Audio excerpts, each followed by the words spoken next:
당신을 위해 하나님 십자가 지셨습니다.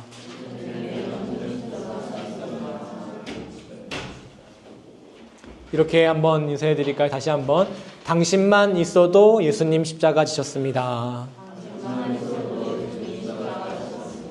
아멘. 오늘은 그냥 넘어갈 수 없다라는 제목으로 하나님 말씀 나누겠습니다. 요한복음 1장 29절입니다. 오늘 본문은 지난주와 같이 세례 요한이 예수님을 처음 만난 장면입니다. 예수님을 처음 본 순간 세례 요한은 이렇게 고백했죠. 세상 죄를 지고 가는 하나님의 어린 양이다. 우린 지난주에 이 어린 양이라는 키워드에 주목했습니다. 이 어린 양은 6월절 어린 양 이미지라고 했습니다. 이집트 지역에 재앙이 났는데 이스라엘은 그걸 넘어갔죠. 그리고 출애굽한 이야기 말입니다. 그때 나타난 재앙은 처음 난 모든 것의 죽음이었습니다. 하지만 이스라엘은 그 재앙을 넘어갔죠. 각 집마다 어떤 방법으로 어린 양을 잡아서 그 피를 문설주와 임방 좌우 위에 바르면 재앙이 넘어가기로 약속하셨기 때문입니다. 하지만 이스라엘의 재앙이 없었던 게 아니라고 했죠. 넘어갔다고 해서. 그 재앙이 없었던 게 아니라 그 재앙이 이스라엘 사람이 아니라 누구에게 일어난 거예요? 그때 피를 위해 죽임당한 어린 양에게 재앙이 임했다는 거죠. 재앙이 이미 임했기 때문에 넘어간 겁니다. 원래 있던 재앙이 그냥 취소된 게 아니라고요. 없어진 게 아니라는 거예요. 그래서 여러분, 문, 임방과 설주에 바른 그 피의 의미가 뭡니까? 이 집에 이미 재앙이 일어났다라는 뜻인 거예요. 일어났으니까 넘어간 거죠. 세례 요한은 예수님에게서 이 6월절 어린 양의 모습을 본 것입니다. 실제로 예수님은 바로 이 어린 양이 잡혔던 같은 날, 바로 6월절 전날에 십자가에서 죽임을 당하셨고 나의 죄를 씻기는 어린 양이 되셨습니다. 우리는 예수님을 바라볼 때 항상 이 이미지를 잊어서는 안 된다는 거예요. 항상 예수님이 나의 죄를 지고 가시는 그 모습, 예수님 어깨에 짊어져 있는 나의 질고를 잊지 말아야 합니다. 그래서 우리는 이렇게 고백할 수 있어야 합니다. 함께 읽겠습니다. 시작. 예수님을 볼 때 항상 예수님의 어깨에 짊어져 있는 나의 죄를 함께 묵상하는 우리 되기 원합니다. 그런데 한 가지 드는 의문점이 있어요. 왜 굳이 어린 양이 죽었어야 한다는 거예요. 하나님께서 이집트에서 이스라엘을 탈출시킬 거면 그 재앙을 그냥 이스라엘을 비껴가게 하면 돼요. 그렇죠? 굳이 죽이지 않고 여기 이스라엘 지역입니다 하고 뭐 돌멩이 같은 거로 옆에 이렇게 낙서 이렇게 뭐 표식을 해준다든지 하면 되잖아요. 굳이 왜 양이 죽어야 했냐는 겁니다. 여기서 우리는요, 성경에 등장하는 재앙이라는 것, 성경에 나타나는 그 재앙의 특징을 알 수 있어요. 성경 속 재앙의 특징은 절대 그냥 넘어가는 법이 없다는 것입니다. 그냥 받은 걸로 치고 넘어갈 수도 없고 어떤 공식적인 절차를 치르고 취소될 수도 없습니다. 성경 속 재앙의 특징, 반드시 이루어진다는 겁니다. 반드시. 이 이야기 구조는 창세기에도 등장하는데요. 아브라함과 이삭 이야기 중에 가장 유명한 거 여러분 아시죠? 아브라함에게 하나님께서 이삭, 100살 때 얻은 그 귀한 아들을 바치라 라고 말씀하셨어요. 아브라함과 이삭에게 재앙과 같은 일이 닥친 겁니다. 아브라함은 하나님 말씀에 순종합니다. 이삭을 제단 위에 올려놓고 칼을 내리치기 직전까지 가죠. 그때 하나님이 아브라함아 아브라함아 하고 그 재앙을 멈추시잖아요. 그만 됐다고. 이삭을 죽이지 말라고. 여기까지는 우리가 잘 알고 있습니다. 아브라함과 이삭에게 재앙 같은 일이 멈췄구나. 그런데 정말 이 이야기 속에서 재앙이 일어나지 않았나요, 여러분? 멈춘 다음에 하나님이 저쪽 봐라 했더니 뭐가 있었어요? 하나님께서 어린 양을 준비해 주셨어요. 그래서 그 양을 잡아 제사를 드리죠. 아니, 그냥 아브라함이 믿음을 테스트 받는 이야기입니다. 이거는. 그렇죠? 그런데 이 이야기에서 왜 갑자기 양이 죽어야 합니까? 한 번 결정된 재앙은 하나님 입 밖에서 하느님이 내뱉으신 그 재앙은 취소될 수 없기 때문입니다. 아브라함을 시험하기 위한 가짜 재앙이었는데도 재앙은 이것이 바로 성경에 나오는 재앙의 특징입니다. 그냥 절대 넘어가지 않는다. 반드시 이루어져야 한다. 이런 특징이 한편으로는 너무 무자비하고 심지어는 비논리적으로 보이기도 합니다. 왜 성경 속의 재앙은 이렇게 그냥 넘어가는 법이 없는 것일까요? 여기서 우리가 깨달아야 하는 하나의 진리가 있습니다. 그것은 바로 한번 따라해 주시겠어요? 죄의 심각성.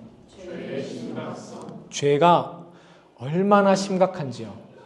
죄의 문제라는 게 얼마나 심각한 문제인지 그냥 한번 눈 감고 넘어갈 수 없다는 것입니다. 이것이 바로 성경에서 재앙이 나타나는 특징이 우리에게 알려주고 있는 가르침입니다. 저에게 2해 어린 여동생이 있는데요. 제가 스스로 굉장히 멋진 오빠라고 느꼈던 때가 있었어요. 고등학교 때인가 제가 교회 청소년부 예배에 찬양 인도를 했었는데요. 그때 여동생이 이제 피아노 반주를 했어요. 근데 피아노 반주를 하니까 보통 일찍 오는데 어느 하루는 되게 늦게 온 거예요. 그리고 애가 뭐 반주하고 앉은 모습 보니까 애가 좀 상태가 이상해.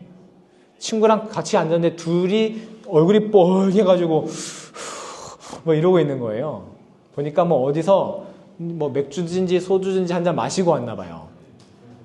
제가 고등학교 때니까 두해 어리니까 중학생 때 좀 당황했지만 오히려 침착해지더라고요. 그리고 제가 어떻게 했을까요?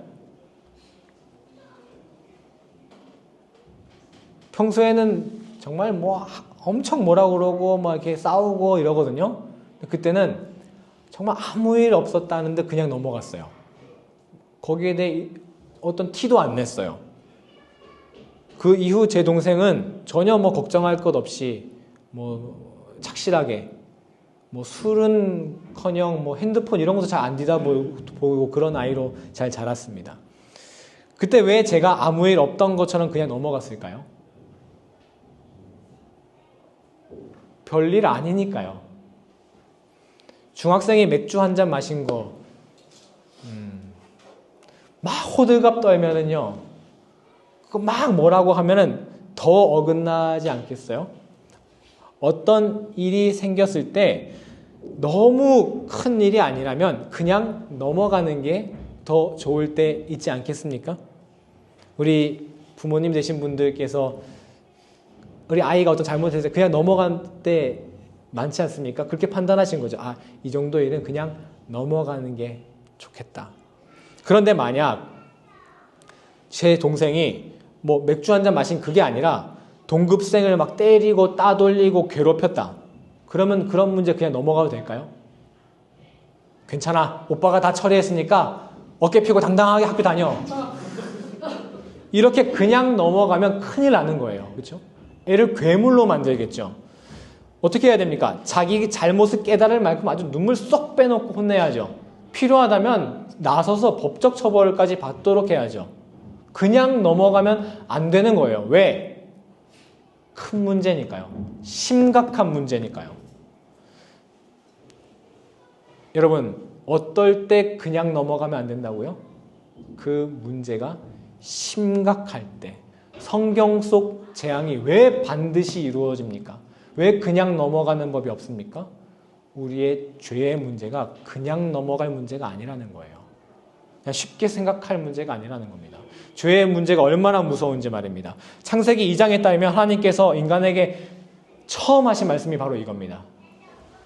읽어보겠습니다. 선악을 알게 하는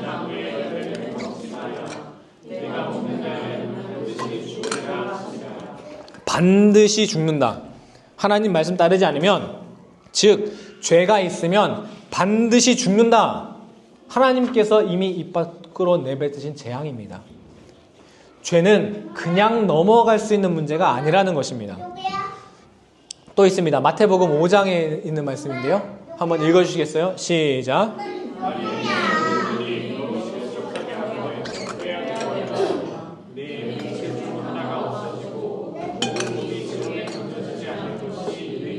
30절도요. 여기는 눈이 이제 손으로 바뀐 겁니다.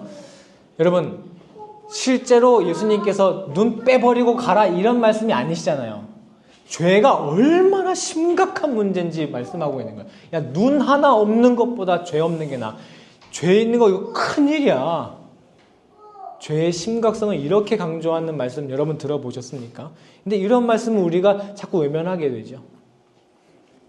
지난주 말씀은 한번 넘겨주시면 요한복음 1장 29절에 어린 양에 집중한 말씀이라면요, 오늘은 이 세상 죄라는 것이에요.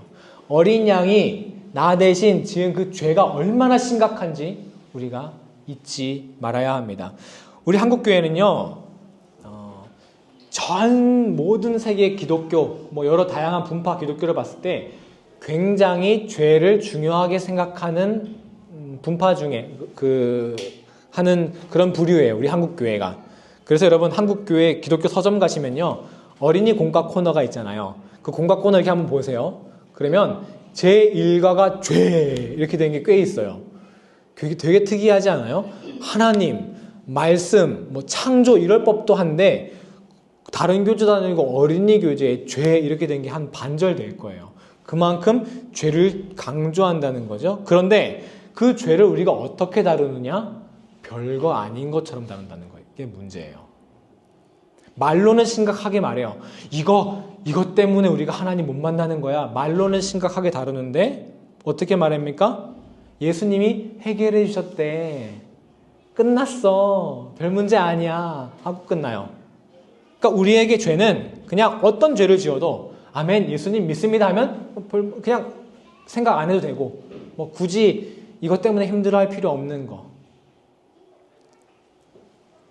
그냥 이거는 보통 교리의 영역에서만 죄를 다루기 때문에 일어나는 일입니다. 도대체 이렇게 그냥 기도 한 번이면 해결되는 문제라고 생각하는데 어떻게 내가 죄에 대해 더 진지하게 고민해 보겠습니까? 그냥 기도 한 번이면 사라지는 건데. 조금 이제 복잡한 얘기할 건데 조금 집중해서 들어주세요. 우리가 죄의 심각성을 깨닫지 못하는 이유는, 즉 예수님만 믿으면 다 해결되는 그냥 간단한 문제로 죄를 인식하는 이유가 있어요. 그건 한국교회에서 죄가 매우 1차원적으로 단층적으로 이해되기 때문입니다. 무슨 말이냐면, 죄를 생각할 때요, 죄라는 개념이 나와 하나님 사이 이런 1차원적인 관계 안에서만 생각한다고요. 이해되시죠? 그런데 여러분, 죄는 뭐예요? 내가 죄를 지었을 때 나와 하나님 사이에만 그 죄가 영향을 미칩니까? 나의 죄로 인해 피해받는 그 누군가, 그 피해받는 누군가를 보고 눈물 흘리는 그 누군가, 그 죄가 나를 해치는 것이라 할지라도 내가 상하는 모습을 보고 날 슬퍼하는 또 누군가.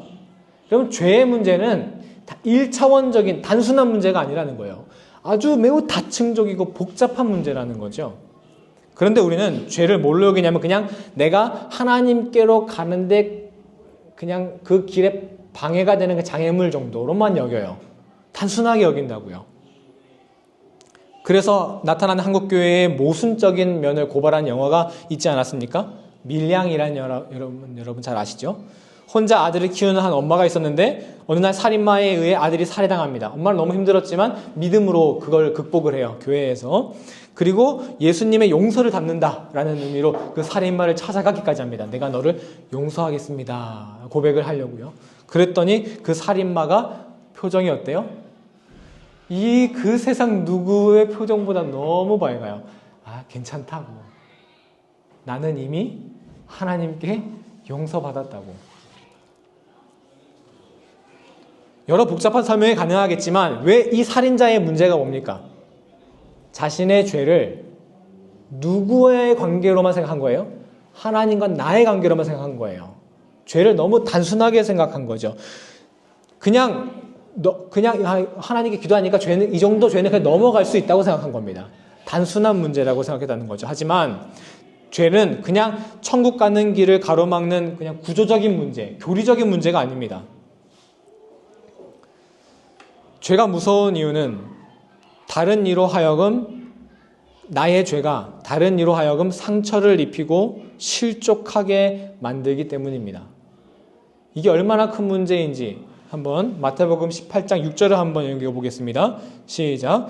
누구든지 나를 믿는 이 작은 자 중 하나를 실족하게 하면 차라리 연자 맷돌이 그 목에 달려서 깊은 바다에 빠뜨려지는 것이 나으니라. 이렇게 심각한 문제입니다. 이 말씀은요, 마태, 마가, 누가복음 이 세 복음서에 다 들어 있습니다. 예수님께서 이것을 꽤 반복해서 자주 언급했다는 뜻이기도 합니다. 죄는 단순히 교리적이고 구조적인 문제가 아니라 다층적이고 복잡한 문제입니다. 관계의 문제입니다. 쉽게 생각할 문제가 아니라는 거예요. 진지하게 숙고해야 한다는 것입니다. 누군가 어떤 잘못을 저질렀을 때 여러분 사과를 잘 하시는 편이신가요? 우리 박찬현 대님, 우리 유리 자매님, 류은지 자매님 사과를 잘 하시는 편이신가요? 아니요. 아니. 잘 하실 것 같아요. 얼굴에 써 있습니다. 첫 번째는 마지막에 말씀드리고 방법이 있대요. 5가지 방법. 사과를 잘하는. 두 번째, 상대방의 감정을 이해하기. 아, 내가 이래서 너 감정이 이랬겠구나. 내가 너가 얼마나 힘들었는지 이제 알겠다. 뭔가 무한도전 생각나는데. 세 번째, 책임 회피하지 않기. 야, 내가 잘못했는데 근데 너가 그래서 어쩔 수 없었잖아. 책임 회피하지 않기. 네 번째, 재발 방지를 약속하기. 앞으로는 이렇게 하지 않을게. 5번째, 그 사람이 원하는 방식으로 사과하기. 목턱대고 막 찾아간다거나 전화한다고 그냥 메시지 뜰랑 보낸다고 말고. 첫 번째는 뭔지 아십니까? 가장 중요한 거. 뭐라고요? 맞는 것 같은데. 첫 번째는 뭐냐면은 여러분 우리가 사과받으면서도 좀 더 기분 나쁠 때 있잖아요. 그냥 얼렁뚱땅 사과하고 넘어가는 거. 미안해. 그럼 뭐라고 묻고 싶어요? 뭐가 미안한데? 오빠 뭐가 미안한데? 오빠가 뭐 잘못했는데? 여러분, 내 잘못을 심각하게 받아들인다면 그냥 얼렁뚱땅 넘어가려고 하지 않습니다. 내가 정확하게 무엇을 잘못했는지, 어떤 점이 상대방을 특히 아프게 만들었는지 이것을 내가 알고자 해요. 내가 뭘 잘못했지? 동의하지 않다 하더라도, 이게 왜 잘못이지 하더라도 어떤 장면, 어떤 행동이 이 사람의 마음을 아프게 했지? 이것에 집중하게 된다고요. 이런 점에 대해 매우 진지하게 생각했을 거예요. 나의 잘못에 대해. 우리가 죄에 대해 취해야 할 자세입니다. 그냥 예수님 시작하면 그냥 해결되는 거 이 정도로 여기면 안 되고, 내가 지은 죄가 뭔지 진지하게 나의 죄 앞에서 묵상하고 진지하게 숙고할 필요가 있습니다. 그때 비로소 어떻게 되겠습니까? 진짜 어린 양이 지고 있는 그 무게를 알게 되는 거예요. 어린 양이 얼마나 힘든지 그제서야 알게 되는 겁니다. 그래서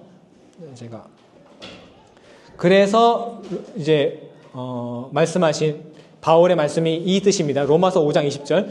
율법이 들어온 것은 범죄를 더하게 하려 함이라. 그러나 죄가 더한 곳에 은혜가 넘쳤나니. 이게 바로 이 뜻입니다.